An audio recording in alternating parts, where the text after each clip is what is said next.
পুরান ঢাকায় লালসান ওরফে সোহাগ হত্যার ঘটনায় সারা বিশ্বে তোলপাড়। সারা বাংলাদেশে একই মিছিল, তারেক রহমান তুই জবাব দে, তারেক রহমান তুই জবাব দে। তারেক রহমান কি পারবে জবাব দিতে? তারেক রহমান কি পারবে আওয়ামী লীগের মতন ধামাচাপা দিতে?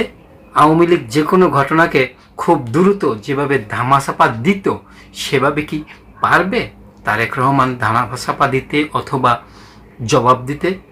যার যার জায়গা থেকে সে নিজ দায়িত্বে একই স্লোগান, তারেক রহমান তুই জবাব দে, তারেক রহমান তুই জবাব দে। ইতির ভিতরে তারেক রহমান জবাব দিয়েই দিয়েছে। আজকের সেই ভিডিওটা আপনাদের দেখাবো, খুব গুরুত্বপূর্ণ ভিডিও। আজকের ভিডিও ছেড়ে যাবেন না।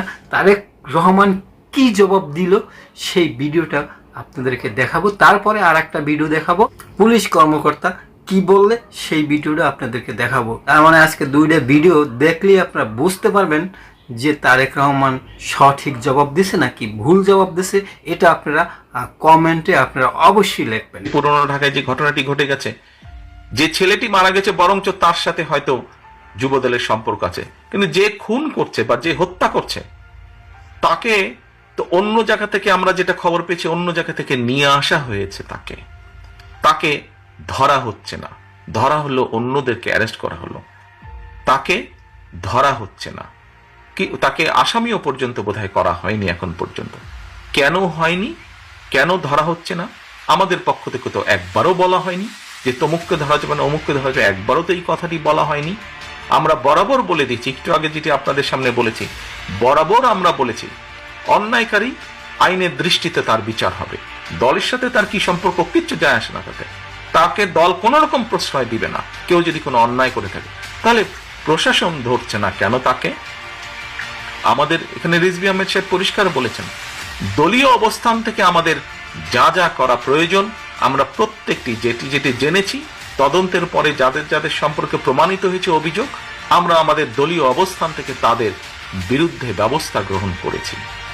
আইন শৃঙ্খলা বাহিনী কেন তাহলে বসে আছে? আইন শৃঙ্খলা বাহিনীকে চালায় কে? বিএনপি তো চালায় না, চালাচ্ছে তো সরকার। তাহলে সরকার কেন ব্যবস্থা নিচ্ছে না তাদের বিরুদ্ধে?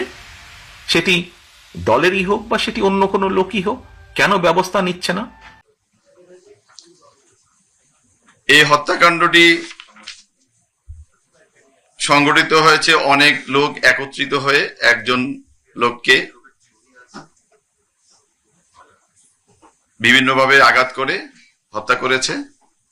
এগুলোর বিভিন্ন ফুটেজ ইতিমধ্যে আপনারা সোশ্যাল মিডিয়া থেকে শুরু করে বিভিন্ন জায়গায় আপনারা দেখেছেন।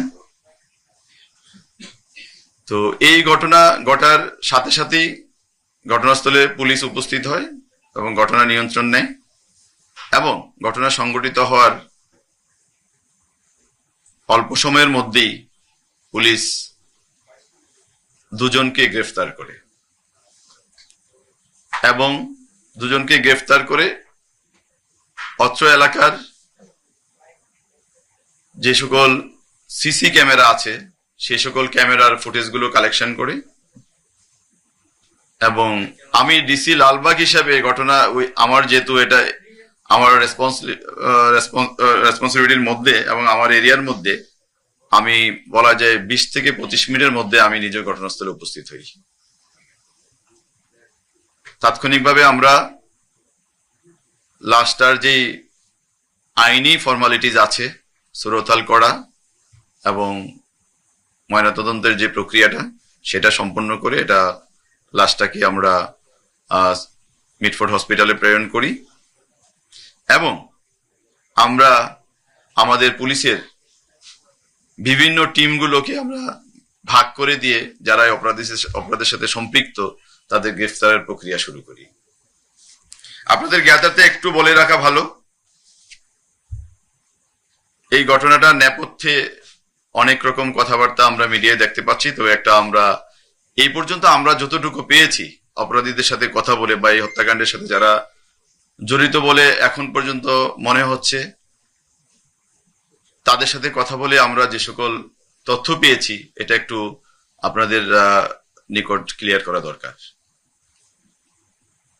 আমরা যতটুকু জেনেছি ওখানে ভাঙ্গারি ব্যবসা, অর্থাৎ আপনারা জানেন বিভিন্ন স্ক্রাব জাতীয় মালামাল ওই এলাকায় এই ব্যবসাটা খুব প্রচলিত, এবং ওখানকার একটা দোকান আছে, ওই দোকানটাতে কারা ব্যবসা করবে, এই ব্যবসাটা নিয়ে একটা দ্বন্দ্ব কাজ করছিল। আমরা এতটুকু জানতে পেরেছি, যিনি হত্যাকাণ্ডের শিকার হয়েছেন